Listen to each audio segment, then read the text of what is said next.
Buenas tardes a todos. Voy a presentarles a los dos ponentes del día de hoy. Tenemos a Vicky Solaz Martínez. Vicky es enfermera, licenciada en Humanidades, es máster en Calidad y Seguridad del Paciente y responsable de la Unidad de Accesos Vasculares del Hospital Arnau de Vilanova. Además, ella es miembro gestor del Grupo INCATIR y es profesor asociado de la Universidad de Valencia. Y por otro lado, tenemos a Óscar, que es licenciado en Enfermería, es máster en Iniciación en la Investigación en Medicina, colaborador docente de prácticas asistenciales y de enfermería para internos residentes de atención familiar y comunitaria y es miembro del grupo Ecosemes de Aragón. Pues bienvenidos a los dos. Muchísimas gracias por estar aquí. Y si os parece, paso a lanzaros la primera pregunta. Bueno, estamos hablando en estos webinars de acceso vascular, de ecografía, pero me gustaría que nos explicarais a todos nosotros con qué barreras os encontrasteis en vuestra unidad o en vuestros hospitales a la hora de utilizar el ecógrafo en el acceso vascular. Empieza Vicky, si os parece. Comienza Vicky, ¿no? Sí. ¿Tienes el micrófono apagado, Vicky? ¿Tienes el micrófono apagado? Ahora. Ahora, ¿no? Hola, buenas tardes. Hola, buenas. Primeramente, dar las gracias a Paloma por contar conmigo para esta tarde. Y bueno, pues paso a comentaros cuáles fueron nuestras barreras. Yo casi ya ni me acuerdo porque de esto hace mucho tiempo y lo que sí que recuerdo es que empezamos sin ecógrafo. O sea, llamándonos de una sala a otra, oye, que voy a poner, que me han dejado un PIC, vamos a ponerlo. Y claro, no había ecógrafo. Y la verdad es que yo creo que el ecógrafo vino casi todo un poquito rodado, como de forma natural. Una casa comercial nos ayudó en esto y bueno, pues gestionando los catéteres nos cedieron un ecógrafo que seguimos utilizándolo y un poco fue así como empezamos. Desgraciadamente para nosotros pues empezamos también a aprender con el ecógrafo de forma intuitiva, porque ahora pues la gente lo tiene como más fácil porque hay más cursos, hay más gente que ya sabe, hay más promociones en el acceso vascular y entonces pues unos a otros nos hemos ido enseñando y bueno, pues tiramos de todo el mundo, pues obviamente de los radiólogos, nos daban alguna sesión, los cardiólogos también para identificación de la punta del catéter, en fin, que tiramos de todo el mundo. A nivel de dirección de enfermería, pues en aquel momento la verdad es que tuvimos suerte porque, en fin, la dirección de enfermería era ETI, que se llamaba entonces ETIS, Equipos de Terapia Intravenosa. Y bien, pues la subdirectora, creo que era en aquel momento, o adjunta en aquel momento, Amparo García, pues estaba también involucrada y eso la verdad es que nos favoreció. Luego pues han ido pasando los años y las cosas pues han ido un poco pues variando, ha habido de todo. Ha habido direcciones que han estado un poquito más, apoyando menos el proyecto y hemos tenido algunas dificultades. Con los compañeros, pues bueno, pues de todo, no sé. Compañeros que sí que realmente ven la labor, ven la importancia de la ecografía en la enfermería en general, ya no solo en el acceso vascular. Y bueno, de tener ecógrafo a no tener ecógrafo, pues un mundo. Es ver o no ver. Sí. Bueno, pues, ¿puedo hablar yo? No te escucho, Paloma. ¿No te escucho? Sí, es que yo me apago el micrófono cuando habláis vosotros, porque si no retumba mucho. Tienes la palabra tú, Óscar. Bueno, vale, gracias. Pues yo en primer lugar quería agradecerte por la invitación y agradecer a los participantes, ¿no? Porque estaba leyendo por aquí que desde Argentina están pasando frío, en México deben tener calor y la paciencia, ¿no? de estar esperando y tratar de estar a la altura de lo que ellos quieren oír. Por otro lado, decir que, bueno, no soy un experto, que lo que vamos a hacer es tratar de aprender entre todos, ¿no? y mejorar los conocimientos y así luchar por la razón de ser, ¿no? Que es darle una buena asistencia a los pacientes. Bueno, pues nada, nosotros los comienzos, como siempre le he comentado a Paloma, han sido como un objeto anacrónico. Hemos estado, por primera vez conocimos la ecografía guiada en un congreso, que íbamos por otra razón, y nos conectamos a un curso, el cual nos dio la posibilidad de aprender el manejo del ecógrafo y los principios básicos, ¿no? de cómo hacer la canalización. Una vez puestos a rodar, pues nos dimos cuenta de que teníamos muchas dificultades. La primera dificultad estaba en el ecógrafo. Teníamos un ecógrafo en la unidad y este ecógrafo estaba custodiado por un candado.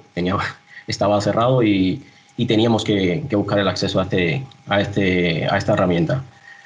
Logramos conectar con el jefe nos dio todas las posibilidades de empezar a hacer las canalizaciones, pero surgía siempre problemas, ¿no? El problema de la incertidumbre, ¿no? De que si podíamos hacerlo o no podíamos hacerlo, la necesidad de tener un catéter en condiciones, porque solamente teníamos catéteres cortos o catéteres de 7 frames, que no era el adecuado. Y entonces nos dimos cuenta de que necesitábamos ser más. Necesitábamos ser más en el grupo y aunque no tenemos unidad de acceso vascular, pues sí estamos formando y estamos haciendo una actividad docente en la cual implicamos a todos para poder realizar la actividad. Siempre teniendo en cuenta de que existe el temor por parte de algunos compañeros de utilizar el equipo por desconocimiento o porque no quieren participar en el proyecto o porque simplemente lo ven como una cosa que no es competencia de enfermería, lo cual es un error de forma garrafal. Sí, yo ahora que estabas hablando de cómo nos ven tanto los compañeros como el resto de profesionales del hospital. Y yo me imagino que a vosotros también os ha pasado y os hacía esta primera pregunta porque me consta que en unidades ya establecidas, como por ejemplo la de Vicky, ya no hay tantos problemas porque efectivamente el hospital y los profesionales ya conocen de su dinámica, conocen de su rodaje y conocen su trabajo. Pero cuando uno empieza a utilizar el ecógrafo, curiosamente, el rechazo muchas veces viene de los propios compañeros, que te ven lo que acabas de decir tú, te ven como una amenaza, ¿no? Cuando debería de ser justamente lo contrario. Deberían de apoyar una técnica que es innovadora y que, como luego mostraremos en tu vídeo, facilita muchísimo nuestra labor y facilita también muchísimo el no tener que multifuncionar al paciente. Luego, yo creo que los principios con el ecógrafo son un poco duros en ese sentido porque estamos solos. Lo vivimos muchas veces solos, por parte de los compañeros. Sí. Y luego, como también habéis comentado, por parte de otros profesionales, nos ven también como una amenaza inexistente, porque creo que no somos amenaza en sí, sino lo que intentamos hacer es dar pues, una buena calidad de asistencia con un procedimiento que puede ahorrarle al paciente pues, dolor y en determinados momentos sufrimiento. No sé si vosotros lo habéis vivido así en vuestros inicios, porque a mí me consta, Vicky la conozco un poco más, a mí me consta que Vicky sí la ha vivido así. Y en tu caso, al estar en el servicio de urgencias, pues también puedo imaginarme cuáles han sido tus problemas en ese sentido. Sí, perfecto. La dinámica del servicio de urgencia ya sabemos cómo es. Todo tiene que ser muy rápido, muy dinámico y lo que no se hace a la primera pues ya es un fracaso. Y nada, nos ha costado un poco demostrar que lo importante de esto es triar al paciente desde que llega, saber qué paciente es candidato a una canalización ecoguiada o a una canalización convencional. Que eso es importante, ¿por qué? Porque al final redunda en tener tiempo, ganar tiempo que paradójicamente nuestros compañeros nos dicen, no, pero es que yo pierdo más tiempo con el ecógrafo que con la canalización convencional. Digo, no, no lo pierdes. Si no la ves, pues vas a perder el mismo tiempo. Y si no tienes la herramienta con la cual te va a facilitar una visualización correcta, pues vas a perder más tiempo. Eso por una parte. Por la otra, nos enfrentamos creo que a lo que se ha enfrentado casi todos los equipos y casi todos los profesionales que se dedican a la ecografía guiada o a los equipos de intravenoso, que cuando nos llaman o cuando llegamos, el paciente está bastante pinchado. Y tengo una diapo en la cual muestro cómo, cuando nos llaman, cómo está el paciente. ¿La puedo poner o...? Pues esto es un paciente de urgencia, el cual cuando nos avisan ya estaba en estas condiciones. Aquí, bueno, aquí hay un par de pacientes. Entonces, lo importante creo que de estas charlas y de estos cursos es saber identificar al paciente antes de hacer estas iatrogenias, porque no dejan de ser iatrogenias. Porque un poco el ego y un poco el que se vea como una amenaza de que lleguemos nosotros con el ecógrafo a realizar esta técnica, pues sabemos que todos tenemos un ego, ¿no? Y tenemos una dignidad y parece que nos las pisan, ¿no? Haciendo estas técnicas, pero es que realmente no. El que sufre es el paciente, y si el paciente le damos 4, 5, 6 pinchazos y no logramos canalizar la vía, pues tenemos que buscar un recurso. Y este recurso es competencia y lo debe hacer enfermería. No hay que esperar a una interconsulta con anestesia, con el cirujano de guardia o con no sé quién, porque cada hospital lo tiene instaurado de una forma distinta. Creo que esa es la idea. Sí, yo creo que esa es la idea y yo estoy totalmente de acuerdo también contigo. Voy a pasar a leeros algunos de los comentarios que han hecho con respecto a esta primera pregunta. Paso a animar a los asistentes a que pueden preguntar de voz a nuestros ponentes, ¿no? Así también puede resultar un poco más interactivo, que no sean tímidos, por favor. Mirad, tenemos la pregunta de Maite. Una pregunta, es un comentario que dice, depende de qué tipo de paciente ganas tiempo. Es una cuestión de tener un buen aprendizaje. Sí, pues, totalmente de acuerdo, ¿no? Totalmente de acuerdo, sí. Luego, por ejemplo, José Luis comenta que el temor de nuestras compañeras a usar el ecógrafo se debe sobre todo a la falta de formación cualificada. Otro tema que es bastante importante, que fue una de las cosas que nos dimos cuenta cuando empezamos en la urgencia, porque realmente los equipos de tratamiento intravenoso pues se forman, se crean, siempre saliendo desde grupos de anestesia, desde hemodinámica, desde diálisis, pero en urgencias pues todo es muy dinámico y todo es muy rápido. ¿Qué ocurre con esto? Que nosotros aprendemos muchas veces sobre la marcha y estas cosas yo no la conocía hasta hace 4 años, por eso digo que no soy un experto, que simplemente lo que estamos es tratando de organizar y de prestar la mejor atención posible a los pacientes.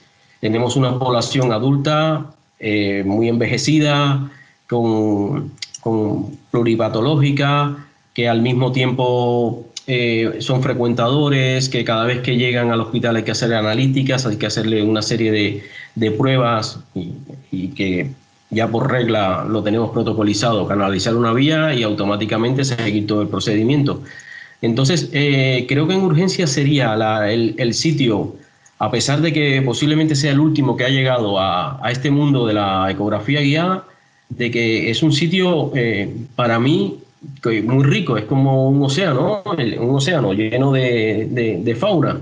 Y entonces es muy rico porque tenemos diversidad de pacientes, diversidad de patologías, y en la diversidad y en las patologías pues ahí entraríamos nosotros, ¿no? En utilizar la ecografía para el paciente determinado que lo necesite y para realmente hacerle una buena asistencia sanitaria.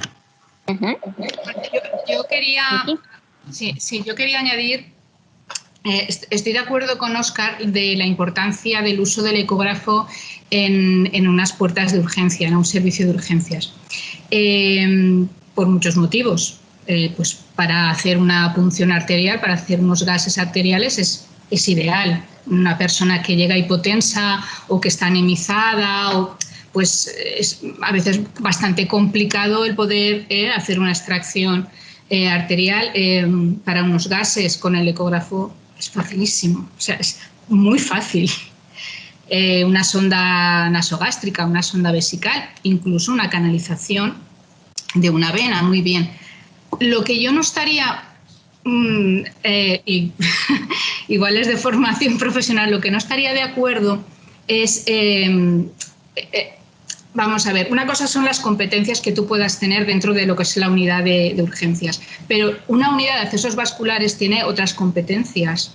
Entonces, no se trata de insertar, que sí, se trata luego de hacer un seguimiento. Entonces, tú puedes insertar un catéter corto, puedes insertar un midline, un mini midline, más que un midline, que luego ya hablaremos un poquito más hacia adelante de este tema, pero la importancia de una unidad de accesos vasculares va mucho más allá de la inserción, es mucho más amplio, es un universo. Ahora, estoy de acuerdo contigo en que un grupo, ciertas personas, no sé qué etiqueta poner, pero sí que es verdad que en el servicio de urgencias tendría que haber gente que tuviese la competencia de poder poner una vía. En fin, yo siempre sería más partidaria de poder canalizar un midline o un mini midline, pinchar una arteria, antes que liarme con un PIC, porque luego hay que hacer un seguimiento. Y además tienes la responsabilidad de que ese PIC, donde vaya, que la persona, el compañero que vaya a utilizarlo o la compañera que vaya a utilizarlo, sepa cómo usarlo y cómo mantenerlo, porque un PIC no es barato. Un PIC tiene que durar mucho tiempo, es su motivo de ponerse. Entonces, si detrás de todo esto no hay unos profesionales que estén pendientes de eso, es que no es un fracaso. Y por eso muchas direcciones no ven a veces el coste-beneficio, que es la gerencia, lo que necesita son datos y ver de dónde se va el dinero. Y sale a cuenta. Entonces, sí que estoy de acuerdo en que en urgencias la gente debe saber utilizar un ecógrafo para un montón de técnicas, ya no solo para el tema de hacer una inserción en un acceso vascular, sino pues otras técnicas, ¿no?, que hacemos en enfermería y que nos darían una gran seguridad y una gran satisfacción al paciente. Y realmente tocas un tema muy importante, muy interesante, más que nada porque nosotros, como dije al principio, con una de las barreras que chocamos fue con la formación, porque realmente no se forma a los enfermeros ni para la ecografía ni para el seguimiento de los catéteres. Esto yo lo he ido aprendiendo con el seguimiento que le voy haciendo un marcaje a Paloma, y ahí voy detrás de ella luchando en todos los cursos esto que va. Es una laguna, esto es una laguna de la universidad. Hay unas técnicas que la ciencia ha evolucionado y la universidad en ese aspecto no ha implementado eso dentro de sus... Sí. Es que, aparte que no está implementado, creo que sería interesante por parte de todo el grupo, ¿no? Ahora que pertenezco al CENIAF, ¿no? a la Sociedad Española de Inserción, pues de crear una serie de protocolos que fueran conjunto para todos, tanto de seguimiento como de implantación. Yo, un poco arriesgándome, ¿no? He hecho una serie de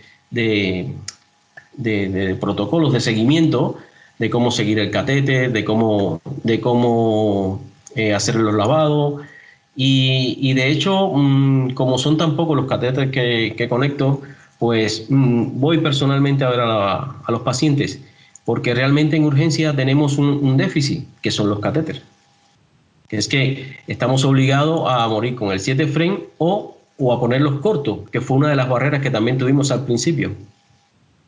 Sí. Chicos, a ver, este debate daría para muchísimo tiempo, pero yo creo que la diferencia entre vosotros está muy marcada en el sentido de que Óscar trabaja en una unidad de primera asistencia, de primer cribaje, y como ha dicho él, vamos a toda velocidad. Yo no puedo implantar ni un PIC ni ningún catéter que requiera cierta preparación y que no sea un catéter urgente. Yo creo que ahí es donde está la diferencia. Urgencias, algo urgente, algo rápido, algo ya. Si quiero algo media larga duración, evidentemente yo voy a llamar a Vicky, no voy a llamar a Óscar. Yo creo que básicamente la diferencia está ahí. En cuanto a utilizar la ecografía, 100%, hay que utilizar la ecografía tanto en urgencias como en cualquier otro servicio, siempre y cuando sepas utilizarla. Porque desde luego, era lo que comentábamos en el webinar de la semana pasada, si te lanzas a experimentar, eso puede ser un auténtico desastre y entonces es cuando no vamos a avanzar y no vamos a conseguir hacer absolutamente nada en el hospital. Están comentando muchísimas cosas, pero creo que no nos va a dar tiempo a preguntaros. Así que si os parece, vamos a lanzaros la siguiente pregunta, que va un poco también enlazada con la primera. Y es, claro, los que nos dedicamos al acceso vascular seguimos muy, por así decirlo, muy a rajatabla las guías de recomendación de práctica clínica. Está todo muy protocolizado. Y mi pregunta es si durante vuestro rodaje, vuestra experiencia profesional, alguna vez os habéis encontrado con recomendaciones o incluso hasta protocolos internos que difieran de las guías que habitualmente nosotros solemos seguir. Y de haber sido así, ¿cómo habéis vivido eso?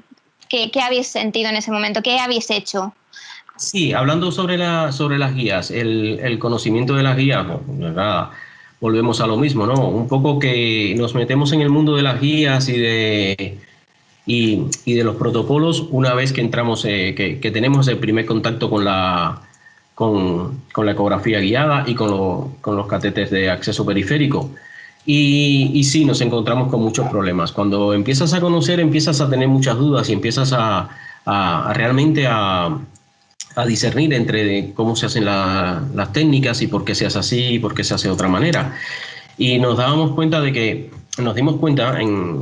con lo que fuimos aprendiendo de que realmente no se hacía tal y cual lo dicen las guías actuales.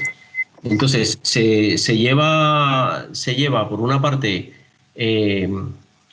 protocolos muy antiguos, los cuales habrá que actualizar de alguna manera y sobre todo haciendo promoción y dándole publicidad a este tipo de guía y comentándole a los enfermeros y a los compañeros dónde las pueden encontrar y dónde las pueden leer para poder mejorar un poco este problema. Porque realmente te encontrabas que, bueno, aún pidiéndole colaboración o anestesia, pues seguimos instaurando catéteres de acceso periférico en flexura, no se hacen los mapeos en condiciones y tenemos muchísimas dificultades porque, claro, en una ocasión en un curso de Grumman lo dijeron, es que lo he hecho así toda la vida.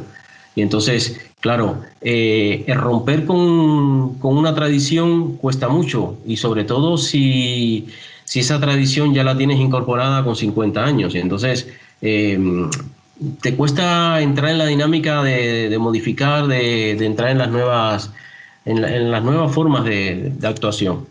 Nosotros sí hemos encontrado, a pesar de no ser unos profesionales que coloquemos PIC constantemente ni estemos en primera línea de la inserción, pero sí nos hemos encontrado esta dificultad. Vicky. Sí, bueno, pues vamos, nosotras, tanto mi compañera Rocío Vizcaíno, que si está por ahí la saludo, y yo seguimos es lo más fácil para nosotras, es seguir las guías clínicas, el CDC, el INS. Nosotras en la unidad también asistimos a los médicos que implantan Hitman, reservorios Entonces, claro, pues aquí es donde vemos cómo las guías clínicas no han hecho mella en algunos profesionales, o no las conocen o no las consideran o tal. El RAPEVA, mapear el brazo y tórax y cuello, no, para nada. Además estás sufriendo, estás instrumentando y estás padeciendo, porque van a lo torero, que digo yo. ¿Dónde dejamos la punta del catéter? Pues oye, a quien Dios sea de San Pedro se la bendiga. Y una vez que se ha hecho la placa, pues claro, pues depende de lo que le haya puesto, podrás retirar o no, porque ya me contaréis. Claro, es que es verdad que los profesionales tienen mucha experiencia, llevan muchos años, pero que hemos visto pinchar arteria, hacer neumotoras, hemos visto de todo. No es lo normal, pero es que hemos visto de todo. Y yo siempre pienso, qué lástima, pero si tenemos el ecógrafo. O sea, no sé si luego os puedo enseñar la unidad, pero vamos, es que es un quirofanito ideal donde lo tenemos todo súper organizado y allí. O sea, no hay que desplazarse a ningún sitio. En fin, tema fijación. Tengo otra diapositiva que luego si queréis las vemos, que en algún chat la he colocado, en algún WhatsApp también. Vamos, es que con todo el hilo que lleva ese catéter se puede hacer una colcha. Una cosa, ¿sabes? O sea, no conocen una... Vicky, ¿puedes poner las diapositivas si quieres ahora mientras nos hablas? Tanto la del catéter, sí, a ver. como la otra que nos estabas comentando. Esta es la unidad. Uh-huh. Mi compañera Rocío y yo, a ver, nada, esta. O sea, fijaros, pero así, tal cual. Esto fue la UCI, que a mí me dio mucha pena cuando lo vi, porque nos llamaron de la planta que cómo lo curaban. Digo, pues con paciencia y rezando, porque, en fin, no había un catéter más corto, por el amor de Dios. O sea, porque es que está en subclavia, ¿lo veis? No había uno más corto, que le habían puesto uno de no sé cuántos centímetros y, claro, no habían cortado porque estos deben de tener la puntita esta que no se debe cortar. Sí. Luego este es muy gracioso. Porque tenían la punta blue, imagino, ¿no, Vicky? Sí, punta blue. Me parece que son... Bueno, se ve ahí la marca, los que llevan la puntita esta, sí. Y luego esto, no me digáis que esto no tiene, es que yo cada vez que lo veo, fijaros, es un apósito, ¿vale? Con el gel de clorhexidina desinfectante estupendísimo. Fijaros dónde han puesto el desinfectante. La punta del catéter está aquí, tapada, que no la vea nadie, por Dios. Yo cuando vi digo, tengo que hacer una foto porque esto, claro, esto es falta de... ¿No será que se habrá movido el apósito? No. Bueno, yo creo que eso es ser muy condescendiente con quien lo ha utilizado o se ha movido el apósito o no sabía muy bien cómo utilizarlo. Se ha girado todo. Luego volvemos a insistir en el tema formación. La punta está aquí, ¿eh? La punta está aquí, la punta del catéter. No está ahí, no. Aquí ya es donde está el conector. Bueno, esto fue estupendo. Esto fue estupendo. Mirad, están haciendo algún que otro comentario y, por ejemplo, tenemos un comentario de Almudena Jiménez que, hablando de las guías, dice, bueno, quizás es porque las guías no están escritas por personal de campo ni de enfermería, ¿no? Dice, bueno, no sé si... Bueno, las INS sí están escritas por enfermeras, Almudena. Sí. Las INS, de hecho, son íntegramente unas guías clínicas enfermeras. Sí, hay una guía clínica española, lo que pasa es que es del 2014, que hizo la Junta de Andalucía. Sí, también. Práctica clínica de terapia intravenosa en dispositivos de adultos. Es desde 2014, la lees y hay materiales que obviamente están obsoletos, pero bueno, quiero decirte que también, a ver, Almudena tiene razón, es cuestión de sentarse un grupo de gente y nada, y quiero decirte que en español también se puede hacer, por supuesto, y a través de la sociedad del SEINAP, pues también. Y me imagino que estaremos ya... en plena, ¿no? Yo creo que no se trata tampoco de echar balones fuera, ¿no? Decir, bueno, es que como no es algo enfermero, yo no creo que ese sea el problema, porque también hay que hacer un poco de autocrítica, ¿eh? Que igual que está comentando Vicky, que vemos que, por ejemplo, hay algunos facultativos que cuando van a colocar un subclavio o un yugular no hacen un mapeo en condiciones con el consiguiente riesgo que todos sabemos que eso puede tener. También tenemos compañeras nuestras que tampoco siguen las guías en cuanto, por ejemplo, a qué calibre escoger a la hora de canalizar una vena, porque todavía seguimos con ese concepto de que cuanto más grueso, mejor.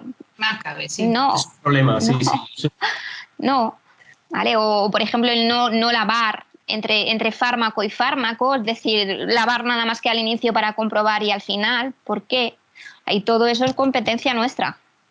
Sí. O sea, que yo creo que hay que hacer también un poco de autocrítica en ese sentido. Y ya os digo, a mí, por ejemplo, lo de los calibres es que me sigue llegando al alma, porque seguimos colocando catéteres del 16 y del 18, y si ya hablamos de anestesistas ya no os quiero ni contar. No sé qué opináis. Sí, totalmente de acuerdo, porque hay una tendencia a utilizar catéteres del 18 y además en alguna ocasión como de chulería, diciendo yo ahí le meto un 18 y tú, en una mano dices, pero en el dorso de la mano, hijo mío, pero si es que se va a colapsar todo eso, si es que no va a tener ni riego sanguíneo, por el amor de Dios. Yo sigo pensando que el problema está en la capacitación, ¿no? En la docencia, en enseñarnos cómo debemos hacerlo, porque en la desesperación, por ejemplo, en extrahospitalaria, te puedes encontrar de que llega el paciente en un tráfico y te lo traen con un 16 y hasta con un 14. Entonces dices, ¿por qué no? Porque hay que pasar volumen, porque hay una rotura de vaso o por lo que sea, por la causa que sea. Digo, pero es que realmente estamos solucionando un problema y buscando otro. Porque en ese momento, bueno, el paciente no estaba hemodinámicamente inestable, pero realmente le hemos puesto un catéter en el cual nos cargamos el brazo o hacemos un trombo. Y entonces, un poco es explicarle, ¿no? Que lleguemos a todos explicando la necesidad de saber qué catéter y qué calibre va en cada momento. Formas, un catéter que se ha puesto de forma urgente por una necesidad, tú luego lo cambias. Quiero decirte que un catéter que a ti no te da una confianza, tú antes de 24 horas lo cambias y tampoco pueda suponer un gran problema. Yo creo que Paloma se refiere ya un paciente en sala, pues tengo que cambiarle el catéter por lo que sea y en vez de colocar el catéter que te va a aceptar ese vaso, pues tiras. Y es que esto trae cola, ¿no? Porque el problema está en que llega con un 14 y si le han metido un 14 le cabe entonces el 7 French. Automáticamente sobre guía le metes el 7 French y apague y vamos. Ya. Entonces, cuidadín, porque es que el desconocimiento te lleva a cometer muchísimos errores. Y entonces hay que estar allí y hay que valorar en el momento a cada paciente. Entonces, claro, un paciente, ¿qué piensa el profesional que está allí? Por desconocimiento, no por otra causa, simplemente por desconocimiento. Oye, si trae un 14, vamos a aprovechar que ya lo tiene, ponemos una guía, hacemos, ya casi está dilatado, no hace falta meter el dilatador y Santas Pascuas, para adentro y hasta donde llegue. Sí. Entonces, claro, tenemos una pregunta, chicos. Sí. Cuando quieras puedes abrir el micrófono, Maite, por favor. Hola, buenas tardes. Buenas tardes a todos. Bueno, más que pregunta es un poco hablar en la línea de lo que estabais diciendo. A mí me ha pasado a veces, ¿no?, de que sobre todo en el servicio de urgencias, y esto va de cara a Óscar, hay lo que dices, ¿no? Si está puesto un 20, yo voy a poner un 18, y si está puesto un 18, yo voy a poner un 16 porque yo puedo más. Pero también decir que esto yo creo que cada vez se está dando menos, o sea que tenemos que ser un poco optimistas, o al menos a lo que mi hospital se refiere, ¿no? Esto se daba mucho hace años, pero ahora cada vez más la tendencia es a poner 18 como máximo. O sea, yo hace años que no he visto desde que estoy en lo que es el acceso vascular no he visto un 16. Esto por una parte, y luego por otra parte que la gente desconoce muchísimo lo que es el acceso vascular. A mí me vienen estudiantes de enfermería de cuarto, de tercero y de cuarto a rotar por lo que es la consulta de acceso vascular, y es que no tienen ni puñetera idea, y perdón la expresión, Sí. de lo que es un acceso vascular en sí. No saben lo que es el capital venoso, no saben que es Sí, único, sí, sí. no saben que se deteriora con facilidad. O sea, hace una flebitis, bueno, ha hecho una flebitis, le pincho otra vía y ya está. No, señores, no le pincho otra vía y ya está. Hay que cuidarlo, hay que mimarlo, y yo creo que aquí es donde tenemos que insistir muchísimo en el cuidado del acceso vascular y de que la gente tenga conciencia del mismo.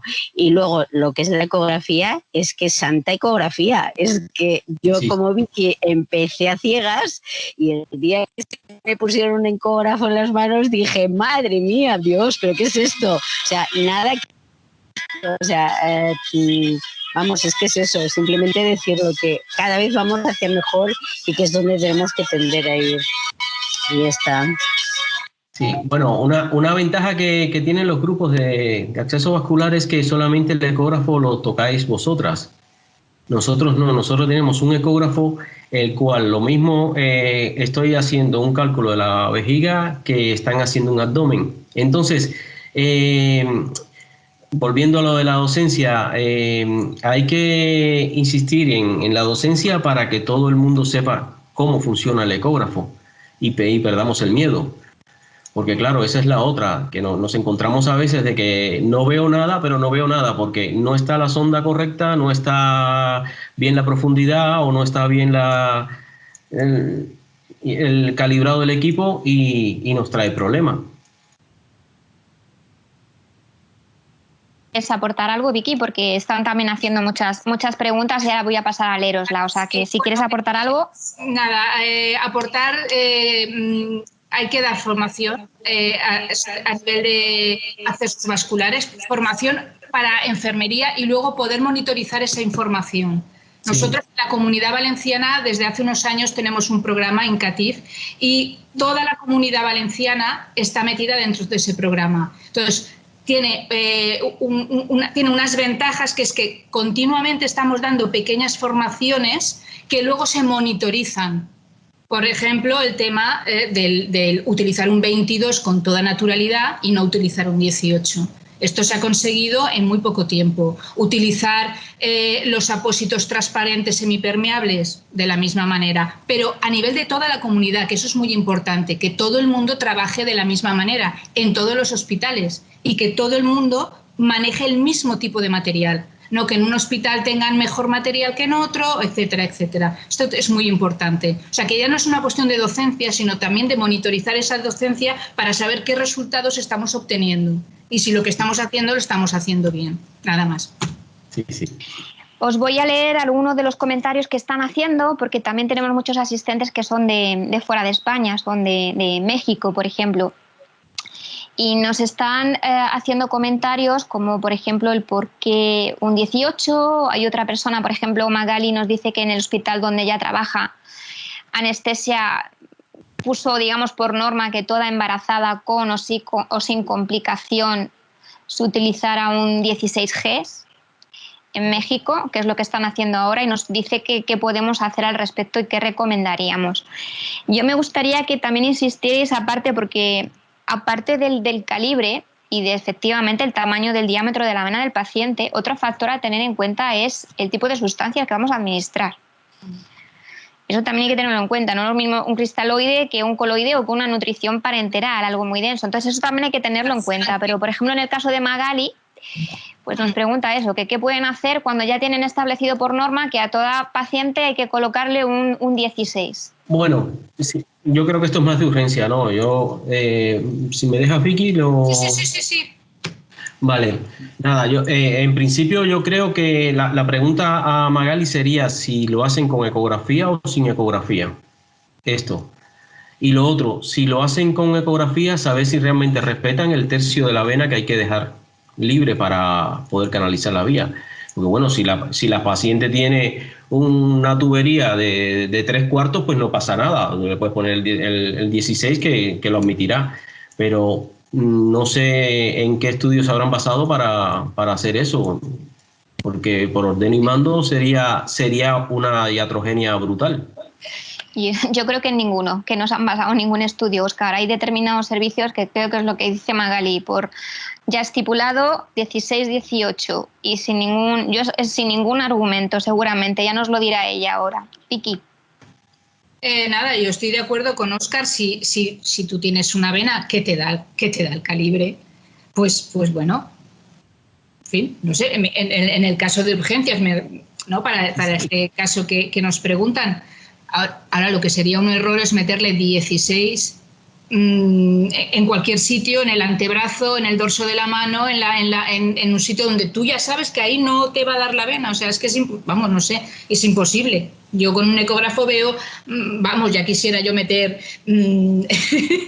6 friends aquí, que cuando pongo 5, qué alegría más grande. O sea, 5 bien, ¿no? Con sus 30% de holgura por todos los...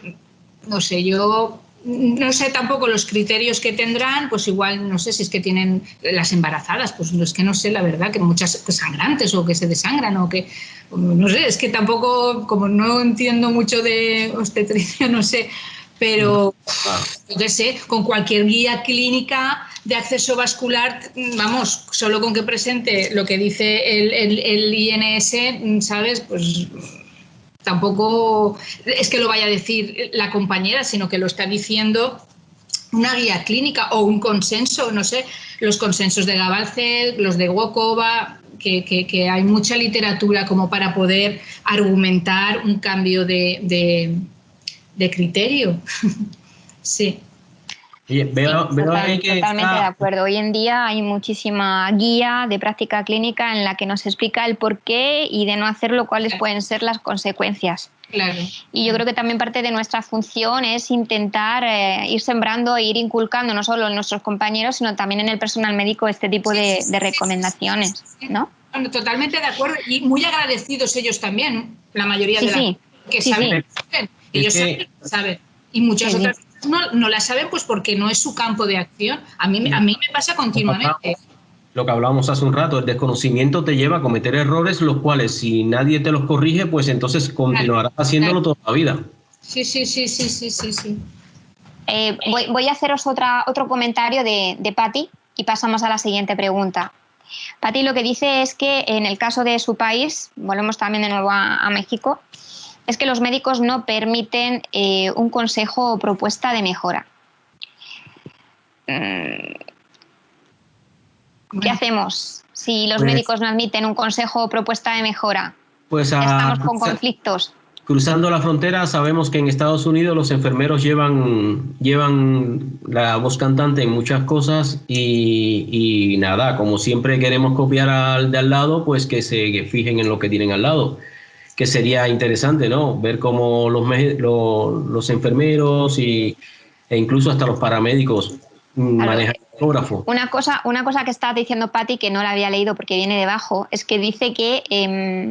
el médico bueno, no, es nuestro amigo José Luis, que dice que si el ecógrafo el médico lo compró con sus ahorros y con su dinero. De ahí el que no le deje utilizar el ecógrafo. Sí. A ver, ¿qué podemos hacer con esta serie de conflictos? ¿Pensáis que en este caso lo que está diciendo Patti puede ser porque ese consejo venga de enfermera o no venga de un colega médico? ¿O puede también ser debido a un desconocimiento del tema, por tanto inseguridad y no querer mostrar esa inseguridad? Esto, a ver, cada persona es un mundo y lo que hablamos al principio, el ego de cada cual y cómo se comporte cada cual, pues depende de su seguridad. Y a lo mejor este señor con su criterio, él ha decidido que nadie toque el ecógrafo porque quiere ser el rey de los tuertos allí. Entonces, simplemente pensando mal. Si pensamos bien, pues a lo mejor piensa de que si los enfermeros no están preparados para tocar el ecógrafo, pues se lo pueden romper. Entonces, eso sería un debate de 3 horas y no vamos a llegar a ninguna conclusión porque habría que preguntarle al caballero. Bueno, yo pienso que en estos casos, no sé qué sistema tienen, pero los sistemas sanitarios de algunos países pues son más privados. Entonces esto a veces hace que el médico tenga un protagonismo y una responsabilidad en cuanto a, pues, a querellas, demandas. Yo creo que esto es un poquito complicado. Sí. En ese aspecto. Soluciones, obviamente no van a poder cambiar así de la noche a la mañana su sistema de salud, pero sí que es verdad que no hay que perder el objetivo. O sea, si el objetivo es la calidad y la seguridad, eso es lo que hay que vender. Ya coger el ecógrafo. Pero si ese paciente, que igual en un sistema privativo a través de aseguradoras, a la aseguradora le cuesta menos dinero, el paciente tiene más satisfacción y todo el mundo está más contento, yo creo que muchas veces se va a sacar más provecho con una línea de trabajo un poco más a largo plazo que querer coger un ecógrafo para poner una vía. No sé si me he explicado, pero yo creo que un poco la idea sería esa, porque claro, nosotros hablamos como españoles con un sistema sanitario fantástico, pero es que no nos damos cuenta. Porque luego cuando sales por ahí, o yo estuve de Erasmus en Bélgica, que es con un sistema de aseguradoras, no tiene nada que ver. Es que no tiene nada que ver, es que no os podéis imaginar, ¿sabes? Entonces yo pienso que un poco la línea de trabajo sería eso, no centrarse en el punto que tienes aquí, sino ir más allá, el crear una calidad y una seguridad. Y eso sí que va a revertir en todo el conjunto de los compañeros sanitarios, enfermeros, médicos, etcétera, etcétera. Vamos, esa es mi visión del asunto. A ver, chicos, vamos a pasar ya a la siguiente pregunta. Yo solamente quería hacer un breve comentario de que muchas veces también este problema es un problema cultural. También muchas veces es cultural. Hay que ver también en el contexto en el que lo estamos viendo, ¿de acuerdo? Porque, por ejemplo, Pati está hablando, en este caso creo que es México, y muchas veces es un tema cultural. A nosotros también acordaros que hace 20 años nos pasaba también lo mismo. Ahora, afortunadamente, con tanta evidencia y tanta guía de práctica clínica, estamos más o menos a la par. Yo no estoy de acuerdo en el sentido de que, bueno, en algunos sí que puede ser miedo al intrusismo, pero yo creo que muchas veces también es desconocimiento y que no se fían o no conocen a esa enfermera que en ese momento va a canalizar o va a hacer ese procedimiento. Luego, efectivamente, son muchos los factores que hay que tener en cuenta. Bueno, pero como dijo Vicky, yo creo, no sé, para matizar un poco, que tendríamos que tener presente la jurisprudencia, ¿no? Cómo está legislado la actuación de enfermería allí, si realmente está en las competencias o no está en la competencia, o realmente tiene alguna limitación, porque pasa en Inglaterra que te vas allí y tienes que ir evaluando hasta que llegas al nivel de enfermero. Empiezas casi de auxiliar de la limpieza, pero bueno, que esto tiene tela, esto no creo que sea... No. Esto no es como para este tema, yo creo que es para hacer otro webinar y hablar de él, porque en este no nos va a dar tiempo, porque efectivamente son muchos puntos a tratar. Bueno, siguiente pregunta. Cuando comenzasteis a canalizar ecoguiadamente, ¿con qué complicaciones más frecuentes os solíais encontrar, o cuáles eran las complicaciones que más frecuentemente os aparecían? Al inicio, evidentemente ahora ya sois más expertos y no tanto, pero en vuestros inicios... Yo al principio lo pasaba fatal. Yo lo pasaba muy mal. Yo lo pasaba fatal. Además, nosotros al principio teníamos un NETI virtual, que era una cosa ideal, porque nadie nos dejaban hacer solo eso, no había tampoco volumen. Pues igual poníamos, yo qué sé, en un mes poníamos 8 o 7, una cosa así. Entonces, éramos 13 personas y cada una estaba en su puesto de trabajo. Y cuando había un PIC que poner, porque en aquel momento solo había un PIC, lo de la línea media, eso ni existía, ni el mini midlife, ni se le esperaba. Entonces, nada, nosotros había una rueda y entonces pues tenías que bajar a ponerlo o librabas ese día y lo ponías ese día, luego te daban las horas. Así era como funcionábamos al principio. Bueno, pues yo al principio no quería bajar. Y José Luis, Vicky, es que tienes que bajar porque si no, no vas a aprender. Bueno, al final, claro, bajaba, ¿no? Bajaba porque Leti estaba en la planta baja. al principio fatal, yo no veía nada. Mira el Mickey Mouse, el famoso Mickey Mouse que todos aprendemos. Yo no veía la arteria, a mí la cefálica me parecía que habían 5, yo lo veía, bueno, fatal. El nervio, y un susto con el nervio mediano, y bueno, al principio yo lo pasaba mal. Luego la sonda, esto de que, bueno, pues ahora ya coger la sonda, basculas un poquito, lo que antes veías pequeñito de repente aparece súper, ¿sabes? Quiero decirte que esto es una cuestión de práctica. Tienes que saber la teoría, tienes que identificar la basílica, porque por muy rara que esté, siempre está más o menos en el mismo sitio, ¿sabes? Cefálicas pues pueden haber 2 o 5, pero quiero decirte que al final teoría tienes que saber y luego es pinchar. No hay más. El eje corto, yo trabajo con eje corto. Es el que me gusta, es el que me da una panorámica completa de todas las estructuras que tengo alrededor. Y yo al principio le decía siempre a José Luis, digo a José Luis porque era el que me enseñó a mí, ¿no? Por decirlo de alguna manera, es que yo creo que yo pincharía mejor con el eje largo. Y él decía, pues venga, dale. Y claro, no, es mucho mejor el eje corto de todas. Sí. Y poco más que decir, la verdad es que fue bonito. Yo ahora cuando cojo a los estudiantes que los pasamos por la unidad, rememoro mucho esto, ¿no? Porque cuando lo consiguen la primera vez es fantástico, es un subidón, es como, yo lo comparo a tirarse de un avión con paracaídas, es así, es un subidón, sí.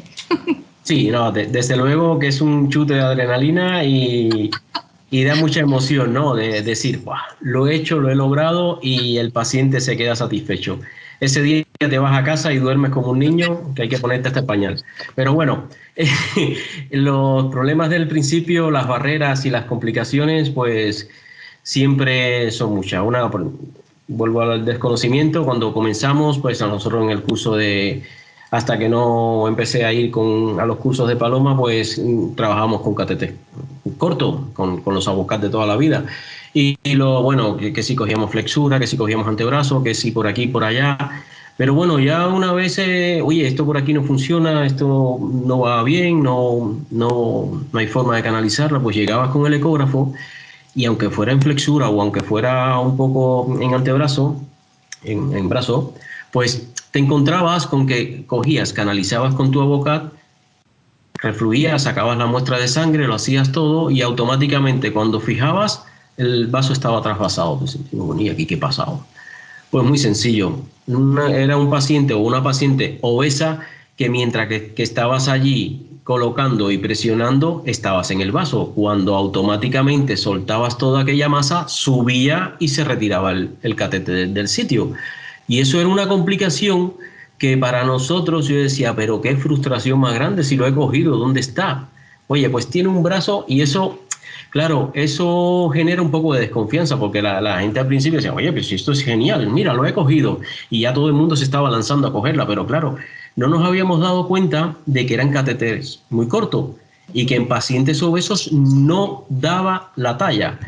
Eso, sí, eso por un lado, eran muy cortos. Y entonces, por el otro, tengo un caso. Hola, José Luis.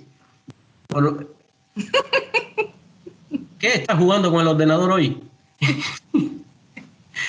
Bueno, por otro lado, tengo un paciente que me gustaría mostrarlo porque es un caso que yo no le encuentro respuesta. Era una paciente que venía derivada de la privada para estudio, que estaba muy pinchada, con una insuficiencia renal bastante tocadita y vimos esto que, a ver, ¿dónde la tengo? Aquí. Y nos ocurrió esto. Tenemos que decir que nosotros no contamos con electro, no contamos con navegación de ningún tipo, que nosotros simplemente vemos al paciente, por protocolo pinchamos, sacamos analítica y lo último que se le hace es la radiografía. Y entonces, aprovechando que le teníamos que hacer la radiografía, siempre colocamos primero el catéter de acceso periférico. ¿Qué nos ocurre? Que como vemos en la radiografía, vemos la radiografía de control,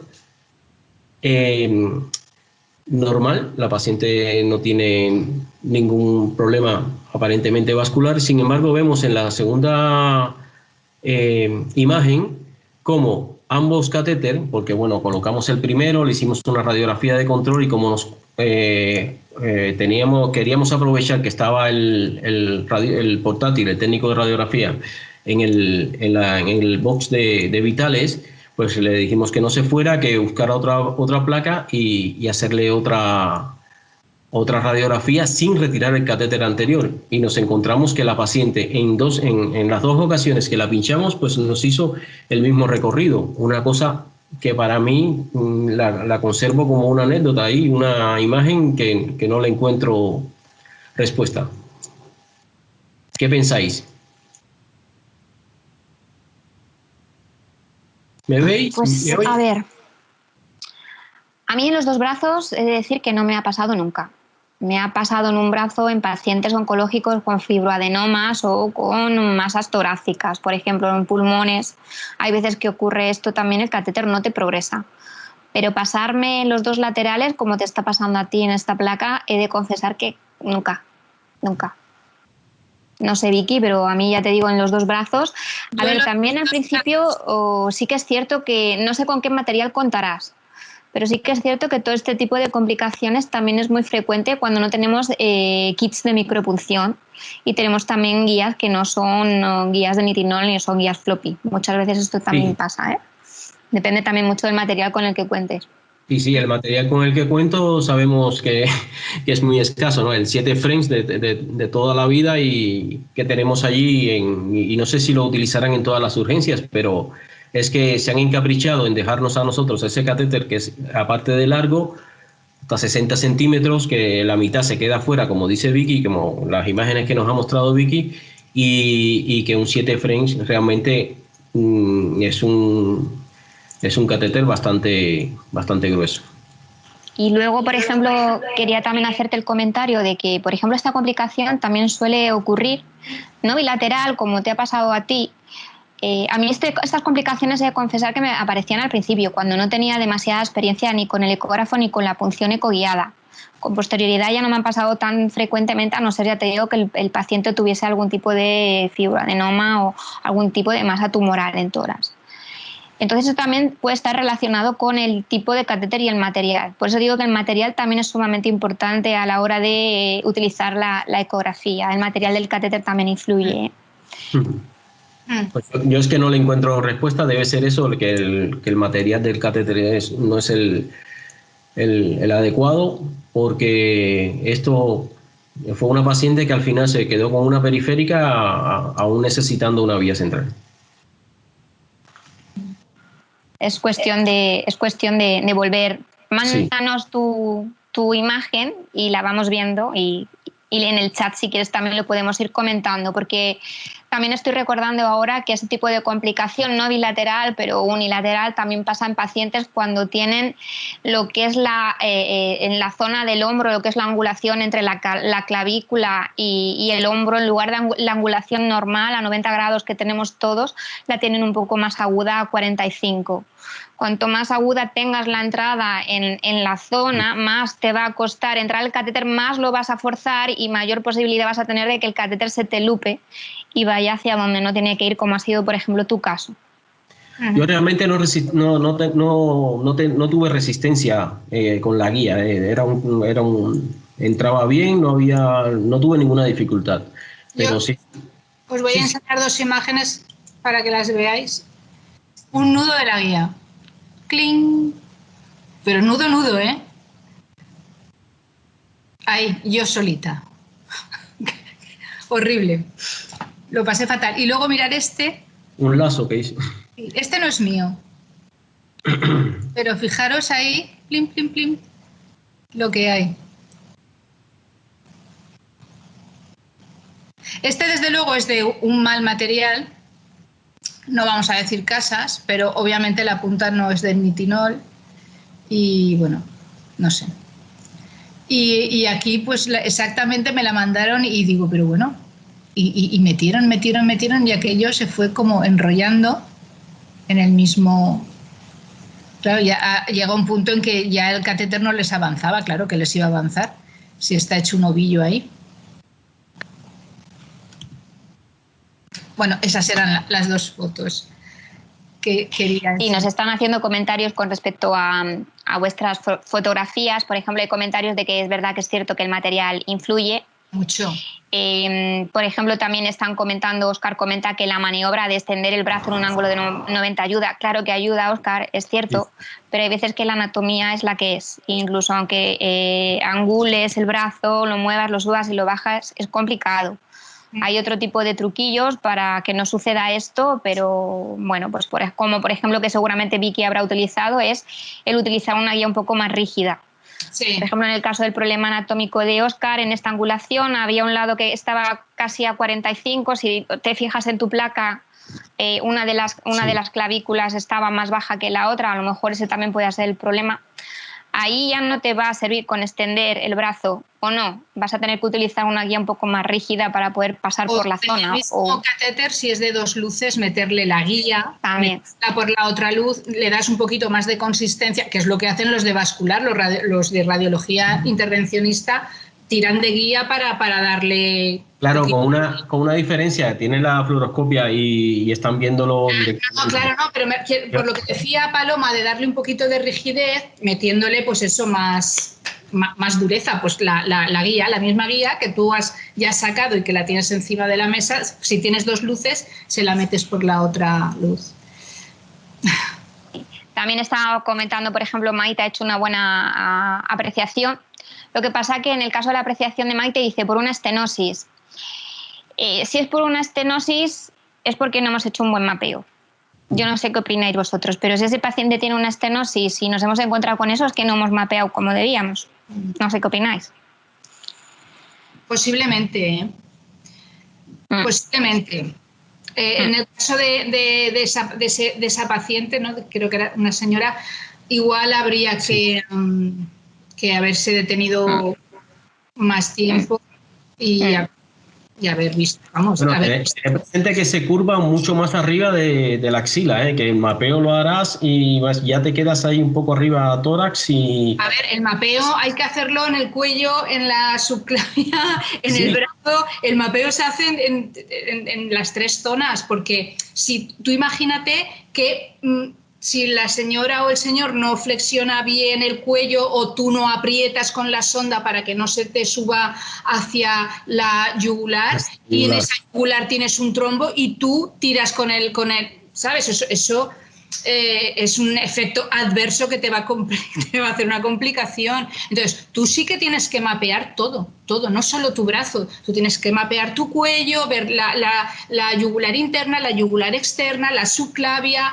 La anónima es muy, muy, muy difícil con una lineal. O sea, no, vamos, yo no la suelo ver y si la he visto ni me habré dado cuenta, pero que sí que es cierto que tú tienes que mapearlo todo y sobre todo esta zona de aquí por lo que dice Paloma, por el ángulo. Sí, por el ángulo, sí. Bueno.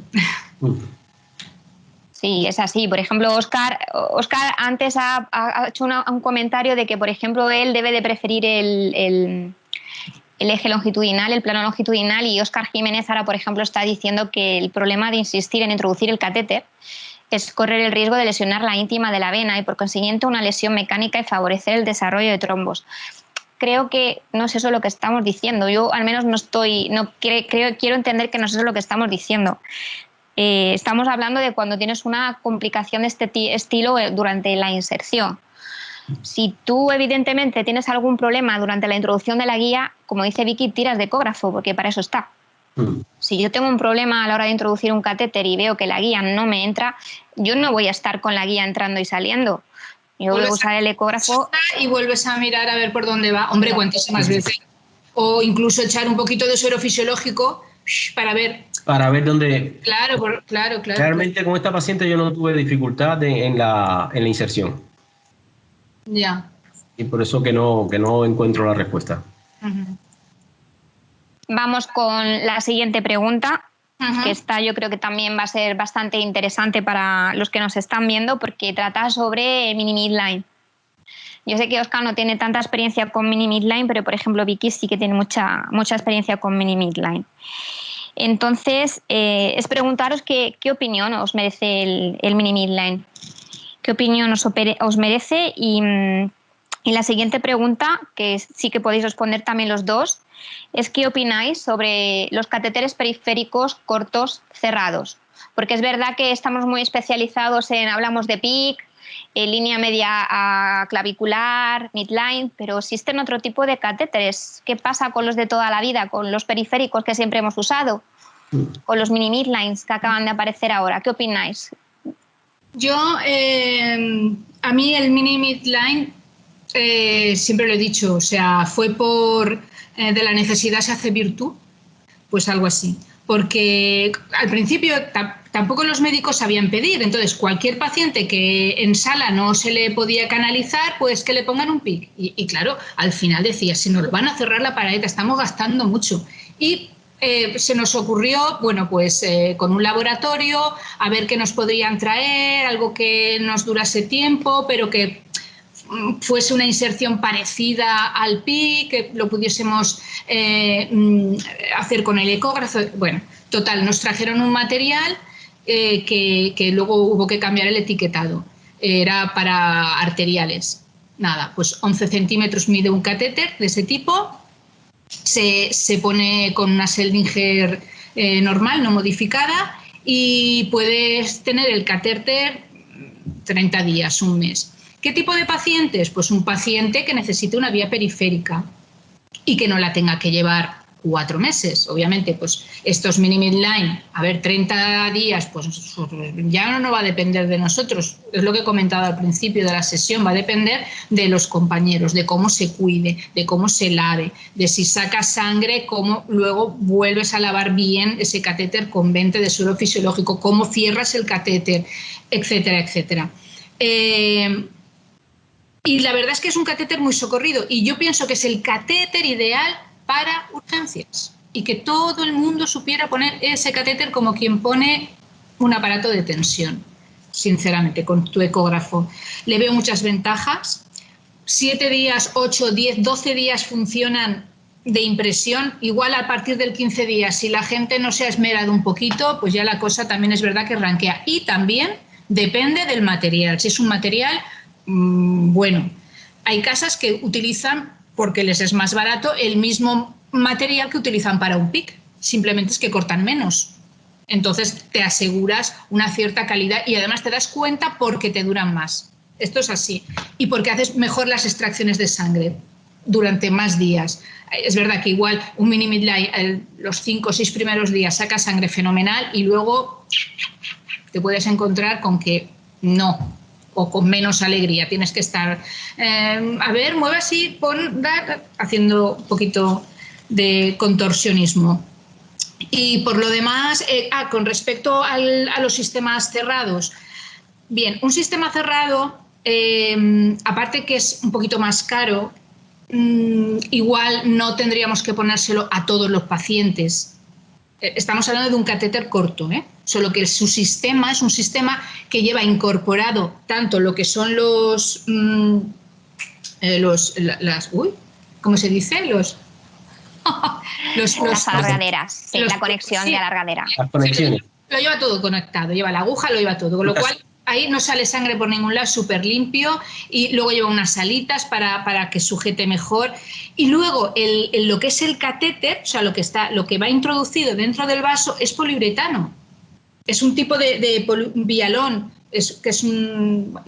poliuretano es poliuretano, es un plástico. Luego al poliuretano le añaden otros plásticos, que es lo que le va a dar pues la absorción, la adhesión, la flexibilidad, el color, otras características, la dureza, todo esto. Entonces, este tipo de sistema cerrado es un poquito más caro, pero si ahora las guías clínicas, el CDC en el 2017 te dice que un catéter no hace falta cambiarlo cada 3 días, este es el catéter ideal, porque si tú lo puedes tener 10 días, hay laboratorios que con este tipo de catéter te dicen menos de 30 días. Jolín. A ver. No los he tenido menos de 30 días, pero sí que es verdad que 10 días sí que hemos tenido catéteres puestos, catéteres cortos. Tampoco voy a decir la marca porque es que en mi hospital solo tenemos esa marca, pero os puedo decir que, vamos, yo soy una fan del catéter, de esos sistemas cerrados. Bueno, no, eres más que fan, eres una privilegiada, ¿no? Porque nosotros en urgencia con un midline con un mini midline hiciéramos virguería, porque desde luego que el uso y explotarlo donde mejor sería en la puerta, ¿no? En urgencia, en pacientes que a lo mejor están 7 días, 8 días, que se valoraría un poco el tipo de antibiótico o medicamento que se le va a colocar. Estos abuelitos que llegan deshidratados, que en 4 o 5 días, como una planta, reviven y se van a casa tranquilamente o se van a su residencia. Entonces, pero claro, volvemos a lo mismo. Tenemos unas necesidades que por desconocimiento o porque no hay dinero o porque no hay interés por parte de la dirección de compra o de donde sea, ni lo conocemos ni tan siquiera nos lo proponen. Entonces, es un problema. Es como te vetan de una forma muy, muy elegante. Con que tú no sepas una cosa, pues ya me basta. Con que no la conozcas, pues es suficiente, ¿no? Porque no me la vas a pedir.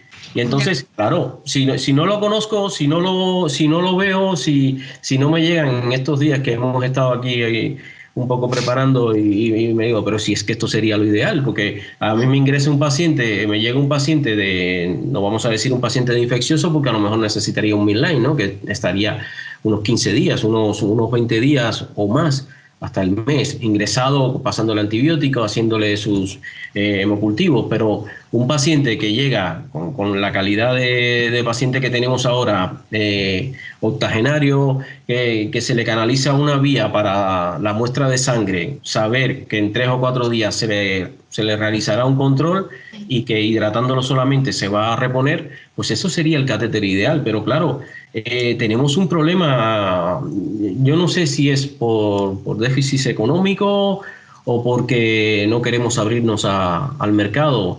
Los catéteres que se compran salen a concurso y el que salga a concurso implica que el que lo compra, yo no sé si es consciente de las necesidades que tenemos en cada servicio. Paloma, tengo imágenes, ¿quieres que las pongamos? Sí.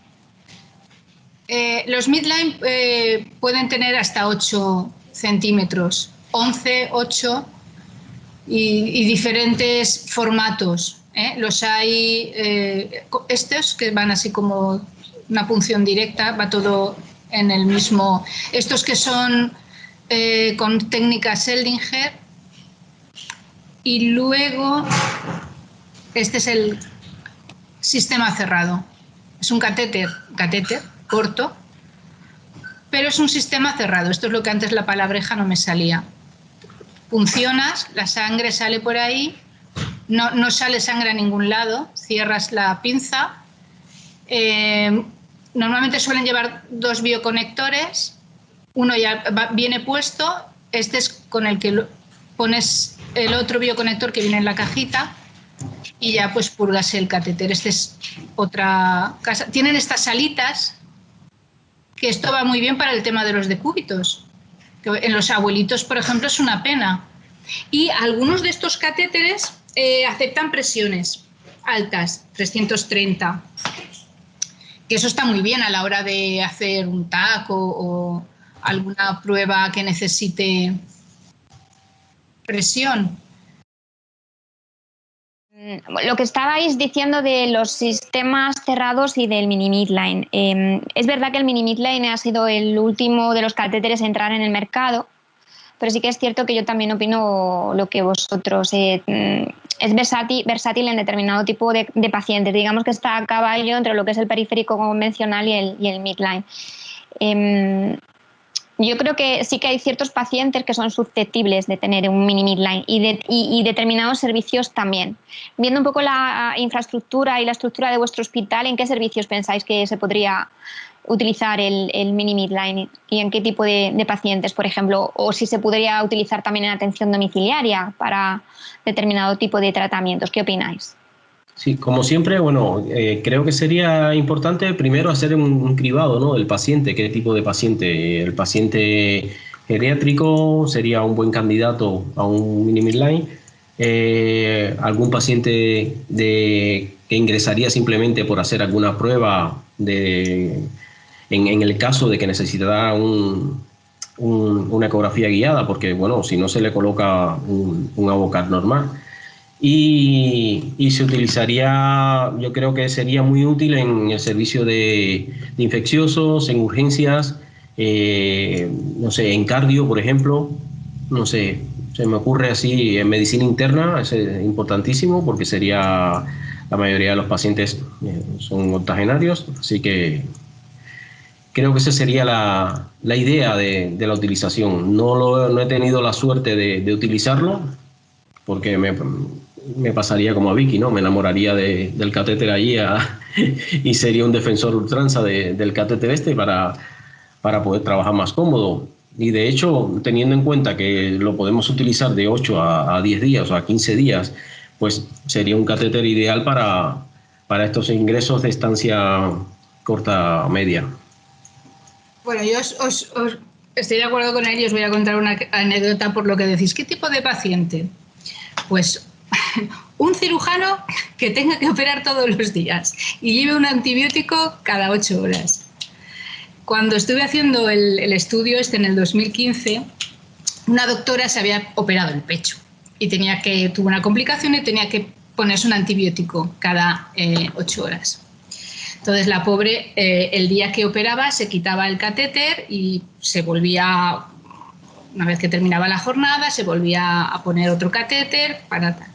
Y entonces ella se enteró de que había una enfermera que estaba utilizando esto y que estaba viendo, y entonces me vino y me dice, mira, ponme lo que estés poniendo porque seguro. Digo, pues sí, claro, aquella se quedó fascinada. Primero porque se lo puse, claro, en esta zona del brazo, o sea, en el tercio superior, con lo cual ella entraba en el quirófano a lo torero, con su manguito ahí puesto y fenomenal. Le hice dos curas le llegué a hacer y nada, aquella mujer estaba encantada de la vida.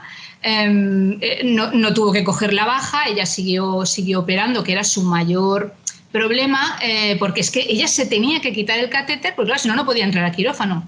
Y se tenía que volver a insertar un catéter que estaba reventadita. En fin, ¿ese es un paciente tipo? Pues es un paciente. Yo creo que cualquier paciente que necesite un catéter, que no sea un catéter central, que no sea una vía central o que no sea una minimidline, esta señora se iba a su casa, o sea, ni estaba ingresada ni nada, por supuesto, si estaba trabajando. O sea que yo creo que son catéteres muy versátiles y que es una suerte para los pacientes el tener ahora este tipo de catéteres. En cuanto, yo solamente quería hacer una pequeña puntualización. Sí que es verdad que aquí, en general, los mini midline los insertamos en el tercio medio del brazo. Pero sí que es cierto que la indicación y en otros países los insertan también en el antebrazo. No sé si tenéis experiencias también tú, ¿verdad? Con el antebrazo. Sí, no sé. Lo que pasa es que, a ver, yo en el caso de esta mujer lo tenía muy claro. Quiero decir que cuanto más alejado de la parte más distal del brazo, que era con la que ella tenía que instrumentar y trabajar, era oftalmóloga, pues yo qué sé, quiero decirte que pues mejor, ¿no? Cuando el punto de inserción está más alejado del foco de infección, pues mucho mejor. Entonces, pues no sé, la verdad es que fue para ella una vida. Yo no me di cuenta a tiempo pasado. Cuando ya reflexionas y dices, ostras, claro, es verdad. Es que me puedo poner ropa, me decía, es que tú sabes lo que es tener que ir ahí, tal. Pues sí, pues es verdad. Hay cosas que pues no las vemos hasta que no nos pasan. Hasta que no te toca, como se suele decir, ¿no? Sí. No lo vemos hasta que no nos toca. Sí. Tenemos una pregunta para ti, Vicky. Es de Almudena Jiménez, que nos pregunta, Vicky, ¿en vuestro hospital tenéis ese catéter? Porque dice que somos de la misma área. Debe pertenecer a tu área, Almudena, y dice, sí, ese catéter lo tenéis en vuestro hospital, es para luchar por él. A ver, cuéntale, Almudena. Trabaja en el Moliner y, de hecho, hemos puesto algún catéter para el Moliner. Yo no sé si ella se acordará, pero sí que hemos puesto algún catéter para el Moliner, sí, claro. Lo que tiene que hacer Almudena es venir allí a la unidad y coger el ecógrafo. Almudena, ya sabes lo que toca. Que yo en agosto estoy trabajando otra vez. Nos están preguntando también sobre los sellados del midline. Me imagino que cuando dicen sellados se referirán a permeabilización, porque el sellado como tal en un mini midline... Es que no. Nada. A ver, en el caso de esta compañera, ¿no?, que estábamos hablando antes, pero bueno, en cualquier otro caso, si no tiene que llevar nada más, pues nada, tú sellas con suero fisiológico, lo lavas y presión positiva en función del tipo de bioconector que tengas y ya está. Yo es que no soy de heparinas, entonces siempre voy a decir suero fisiológico. Pues a mí, a ver, no, ese es otro debate, ¿eh? Ese es otro debate. A ver, la cosa está muy clara. Vamos, yo lo veo clarísimo. Las guías no te dicen que esté contraindicado. Es que es mucho más barato y el efecto es el mismo. ¿Y cuál es mi aportación? Pues que la heparina te va a precipitar con lípidos, te va a precipitar con antibióticos con un pH no compatible con la heparina, ¿no?, el fibrilín y todas estas. Entonces, es mucho menos riesgo utilizar fisiológico de todas que heparina. Pero no es que no esté, o sea, que sea malo, no es que sea malo, es que es más caro. Y luego te encuentras con eso, que hay mucha gente que es muy pro heparina y termina de retirar la esta de nutrición y le arrea la heparina y ala. Y se queda tan... Pero es porque no lo saben, claro. Piensan que lo están haciendo fenomenal. Y has tenido ya el precipitado, exacto. Claro. Pones la heparina y ya ha precipitado. Ya la has liado. Bueno, volvemos a lo que decíamos al inicio y en casi todos los webinars, que la formación y el conocer este tipo de cosas es de suma importancia. Bueno, pues vamos a terminar el webinar con la última pregunta. Vamos con el COVID, pero también me gustaría que hablarais un poco de si habéis utilizado estos periféricos cerrados en paciente COVID, porque yo os lo he dicho, yo soy una ferviente defensora del periférico porque es el que las enfermeras hemos utilizado toda la vida y ahora con tanta especialización lo estamos como dejando un poco apartado, no entiendo por qué, porque tiene su función. ¿Cómo habéis vivido la situación COVID y cómo la habéis vivido, por ejemplo, con respecto a los catéteres periféricos cortos? Porque en el caso de Óscar está claro que han sido abiertos, pero en el caso de Vicky, cerrados. A ver, a las trincheras. O sea, a las trincheras, sin criterio. Sin criterio. No, es que es verdad, no. El otro día que estuvimos reunidos yo ya lo dije, es que no. Yo me imagino que si ahora vuelve a haber otra rebrote, pues las cosas van a estar más controladas y vamos a actuar de otra manera. Pero se ha hecho mucho, se ha hecho bien, porque lo que se ha hecho no se ha hecho mal, pero con criterios de le voy a poner un catéter cerrado. Yo creo que la gente estaba, el profesional, muy asustado, con poco material de protección, por lo menos aquí en la zona nuestra. Las asociaciones de amas de casa haciéndonos EPIs, o sea, unas cosas que yo entendía que la gente no estuviese muy por la labor de decir, y ahora le voy a poner un catéter. No, sinceramente no. Yo pienso esto, que ahora en el próximo otoño pues las cosas se van a llevar de otra manera y se sabe más y seguramente un catéter, un sistema cerrado para un paciente COVID que no esté en la UCI, obviamente, pues va a ser ideal. Yo para la UCI, pues claro, recomendaría un PIC porque los pronados es mucho mejor que lleven un PIC y sobre todo también para el tipo de tratamiento que van a llevar y poco más tengo que añadir. Pues nada, el problema de esto, Vicky, es que la trinchera esa que comentas tú con la experiencia que tuviste hace poco, es que no es de ahora, es de toda la vida. Entonces, urgencia siempre ha sido una trinchera, da igual que sea Vietnam o Afganistán, pero siempre ha sido una trinchera. Esa locura de trabajo y esa dinámica es dura, ¿no? Y es a la que nos acostumbramos. De hecho, vamos todos siempre bastante acelerados. Y sí, no da tiempo a muchas veces a pensar, ¿no? A cribar al paciente y decir, bueno, pues esto sería lo ideal en este paciente. Y con lo que ha sucedido respecto al COVID, pues es una situación que nos ha cogido a todos por sorpresa, ¿no? Lo veíamos muy lejos, lo veíamos en China, lo veíamos en todo muy, muy alejado, ¿no? Y realmente, como dices, estoy de acuerdo, nos cogerá la próxima oleada, nos cogerá un pelín más preparado, también nos cogerá más cansado y mucho más agotado física y psíquicamente. Pero sí con la experiencia de a lo mejor poder encauzarlo, redirigirlo y hacerlo mucho mejor. Porque nosotros hemos vivido la experiencia de tener protocolos cambiantes cada 2, 3 días, de mover, ahora no este circuito, ahora vamos a hacer este otro circuito. Hemos tenido la suerte de, por lo menos en mi hospital, de tener una gestión de cama que nos ayudaba mucho a vaciar las urgencias, a pesar de tener una capacidad, un volumen de capacidad bastante elevado. Y eso nos ha ayudado mucho, pero realmente sí, en la próxima oleada, que no sé si será en el otoño o antes, porque ya ahora mismo estamos ahí en el borderline de la inseguridad ciudadana. y, y yo creo que sí, nos cogerá mejor preparados. Sobre todo si hemos aprendido, pues nos cogerá mejor preparado a todos, tanto a los directivos como a los profesionales que nos hemos estado implicados en la trinchera, como bien dices tú. Yo quería hacer una pequeña aportación a esta última pregunta en cuanto al COVID y el sistema cerrado. Esos catéteres que ha enseñado Vicky de sistemas cerrados, periféricos cerrados, son una muy, muy buena opción en pacientes COVID que no están hemodinámicamente inestables y que no están pronados, como habéis dicho antes. ¿Por qué? Pues porque es evidente, como ha enseñado Vicky en las fotografías, es un sistema que te permite canalizar la vía sin tocar absolutamente para nada la sangre del paciente.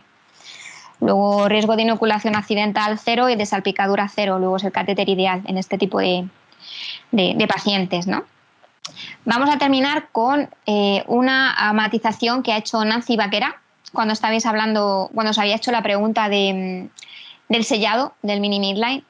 Y Nancy lo que dice es, en dicho caso de que se use heparina, está la técnica SASH para evitar precipitados. ¿Qué pensáis de la técnica SASH? Porque la técnica SASH es la técnica de administro salino y administro heparina si lo necesito.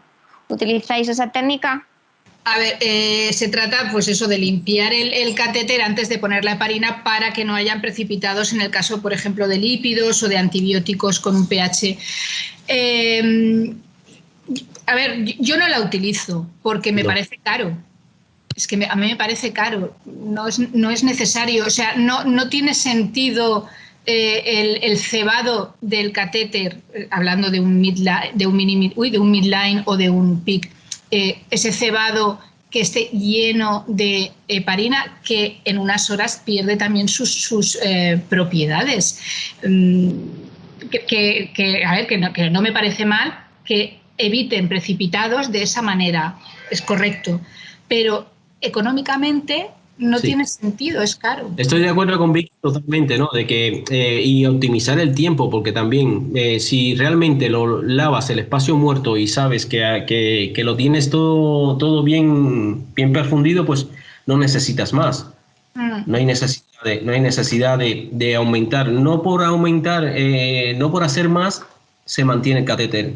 Es una buena técnica, push, stop, push y una buena cerrar bien el catéter según el bioconector que lleve, que cualquier tipo de producto. Otra cosa es cuando ya tenemos el problema, cómo solucionamos una obstrucción, eso es otra guerra, pero hablando de sellados yo lo tengo claro, vamos.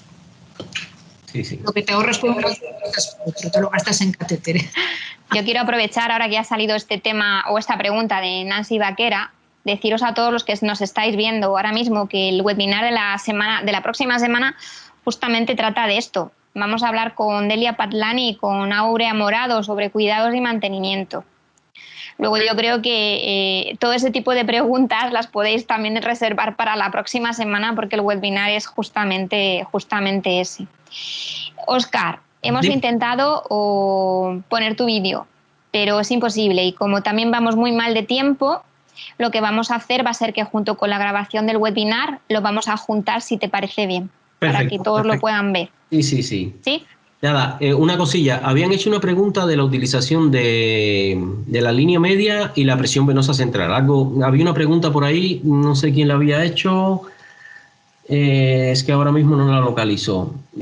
Solamente decirle que la presión venosa central ahora mismo, tanto en urgencia como en las unidades de cuidados intensivos, ya se está haciendo por técnica de ecografía, que no se está haciendo a nivel de catéter y que entonces si al paciente se le va a canalizar una vía central simplemente por la necesidad de hacer la medición, de medir la presión venosa central, pues no tiene sentido. Se le puede colocar otro tipo de catéter y el paciente seguirá bien, siempre y cuando en la unidad donde estemos hablando se tenga el conocimiento de hacer la exploración de la vena cava inferior.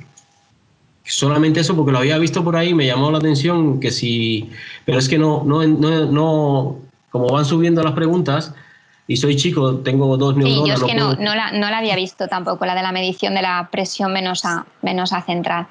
Pero sí, es lo que dices tú, o sea, el colocar un catéter solamente para eso, no pues la verdad que... Es un gasto innecesario y un riesgo que corremos sin necesidad.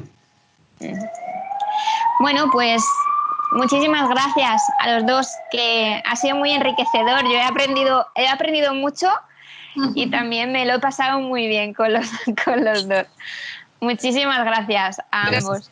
A ti, gracias. Y nada, pues recordaros que el vídeo lo hemos grabado y que lo vais a poder visualizar la próxima semana. ¿De acuerdo?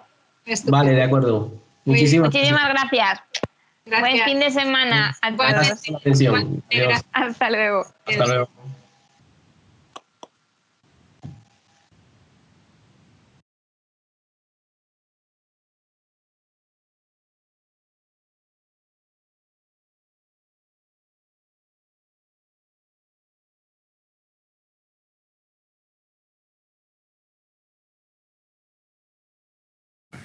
Buenas tardes, Pilar. Hola. Bueno, aquí estamos para hacerte una pequeña entrevista de satisfacción, a ver realmente cómo ha salido nuestro trabajo.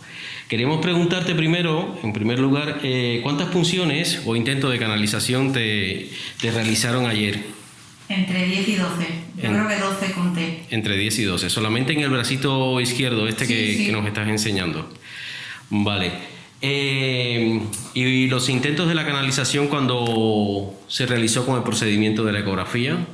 No. ¿Con uno? El tuyo, con el tuyo. ¿Me hiciste tú? Uno. Vale. Perfecto. Nada, queríamos saber qué experiencia previa tenías de este procedimiento que te habíamos hecho con el ecógrafo. Una vez más, cuando me hicieron una biopsia el 21 de marzo.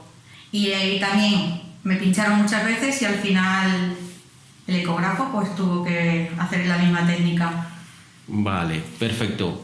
¿Y cómo valoras este procedimiento? Joder. Del 1 al 10, danos un 100. Un 100. Es que es un sufrir. Tú cuéntanos tu experiencia. Porque pienso que me lo podía haber hecho por la mañana y haberme evitado el sufrimiento.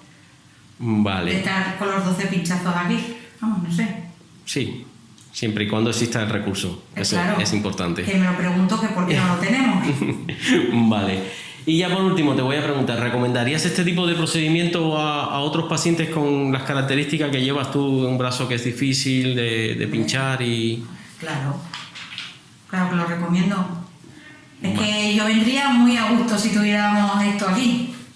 Y no vengo las veces que tengo que venir porque solo pensar en que no me encuentran las venas, pues no vengo. Vengo ya cuando me veo ya muy obligada. Muy apuradita. Sí, si no, no vengo. Solo por el pinchazo. Pues nada, Pilar, ha sido un placer poderte entrevistar y sobre todo la satisfacción que nos da el que hayamos podido solucionar tu problema. Yo gracias a ti por estar ahí anoche, porque si no yo me hubiese ido a mi casa. Nada. Muchísimas gracias, Pilar. Gracias, Óscar.